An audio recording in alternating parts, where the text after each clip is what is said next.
News every 15 minutes, weather every 10, and sports twice an hour. Newstalk, KGVO, AM 1290 and now 101.5 FM. You're listening to Montana Morning with Peter Christian. Right now we have 28 degrees under a mostly clear sky in Missoula. And our newscast this morning is sponsored by Kootenai Creek Village, the maintenance-free active adult community in Stevensville. Call 777-5387. Repeating our headline, the CSKT Water Compact passed the House yesterday. There were passionate arguments both for and against the Water Compact on the floor of the Montana House yesterday. After numerous amendments were offered, any one of which would have effectively killed the bill, the House voted 53-47 to approve the compact.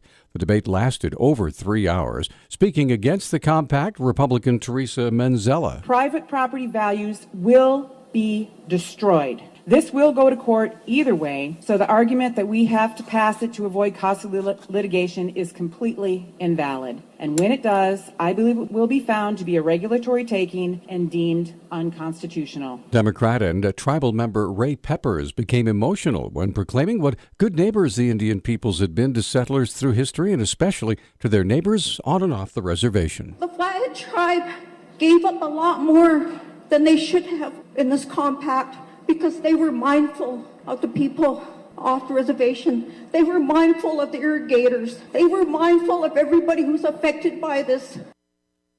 And last to speak, Republican Steve Fitzpatrick, who said the compact will benefit everyone. It protects the irrigators on the reservation who are part of the project. They'll get their historical deliveries. We're going to free up water for development in Flathead County. And I think most of all, we're going to give the people of the Salish and Kootenai tribes the water that they are entitled to and the water that they deserve under the terms of their treaty. The bill faces a final vote before heading to Governor Bullock, who's expected to sign it. The agreement must then be ratified by Congress and by the Tribal Council. The House has voted to reject amendments added by the Senate to a 2-year state budget bill. Representatives voted 88-12 to reject the amendments yesterday. House Bill 2 now will go to a conference committee charged with hammering out a final proposal. House Appropriations Committee Chair Representative Nancy Balance of Hamilton says she doesn't necessarily object to the amendments, but some budget work does remain. The Senate's budget is $23.5 million more than the roughly $10 billion biennial total that passed out of the House back in March.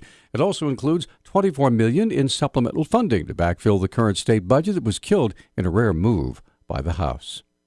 Spring is car break-in season, but actually, according to Missoula Police Department Public Information Officer Travis Welsh, who says every season is vehicle break-in season. With the warmer weather, of course, we get daylight a little longer into the evening, and the warmer temperatures extend a little longer into the evening, and so people are out later and later, and that includes those that would wish to deprive people of their property. Walsh offered tips to help prevent keep property safe from potential thieves. We are encouraging people, as we have before, to take their valuables inside with them or lock them in the trunk. Don't provide an opportunity for somebody who would take your property. In other words, don't leave your vehicles unlocked. Don't leave valuables inside them. Welsh also reminds drivers to use extra care as the weather warms up to never leave children or pets inside a hot vehicle. A news story Tuesday featured a woman whose SUV was stolen in the parking lot of a hardware store in Billings with a 3-year-old child in the back seat. Luckily, the child was unhurt. Jurors deliberated for nearly 9 hours without reaching a verdict yesterday in the case of a 25-year-old Butte man charged with killing his own father back in 2008. Butte's Silverbow County prosecutors argued that Adam Hatfield killed 49-year-old Matt Hatfield with a baseball bat, then burned the bat, stole his father's gold guns and truck, and lied to investigators. The case went cold until a bear researcher discovered a skull near Butte in 2010. DNA matched it to blood found in Matt Hatfield's cabin and on the baseball bat. The state medical examiner testified a fracture on the skull was consistent with blunt force trauma that could have been inflicted by a bat. The entire congressional delegation from Washington, Oregon, Idaho, and Montana demanding that the Obama administration begin negotiations with Canada to update the landmark Columbia River Treaty. Updating the treaty, signed back in 1964, affects the economy, environment, and flood control needs of millions of residents of the 4 states along more than 1,200 miles of the Columbia River and its tributaries. The treaty governs operations of dams and reservoirs of the 4th largest river system in North America. It has no expiration date, but either country may cancel it or suggest changes beginning in 2024 with 10 years' notice. University of Montana will be hosting the 2015 Clark Fork Symposium next Thursday and Friday. Professor of Environmental Studies Vicki Watson has more on what to expect. The Clark Fork Symposium is an event that we put on about every 5 years since 1985, where we bring interested citizens and scientists together to discuss what we've learned about conserving and restoring the basin in the past 5 years and what our upcoming challenges are. So it includes both some very public-friendly presentations and also some more wonky technical presentations.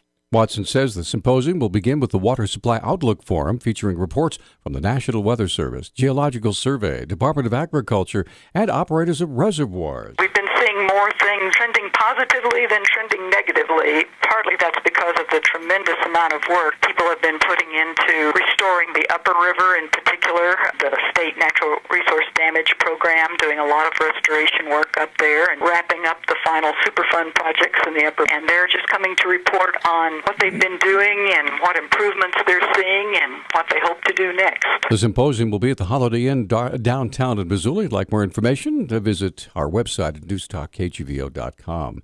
16 Montana schools were awarded grants yesterday to help take a very important first step toward the health and future of their students and their communities. No Kid Hungry director Lisa Lee says a total of almost $60,000 in privately funded grants have been awarded to assist them in starting new breakfast programs and expanding participation in existing programs. We were just able to award almost $60,000 to 16 different schools across Montana to expand their breakfast program. It was an open grant cycle, which was actually very competitive. And we had a cycle earlier this year in the fall, and it was also competitive, so we weren't sure what to think about coming into this next grant cycle, but it just goes to show that people are looking for other ways to feed kids, and the need is great.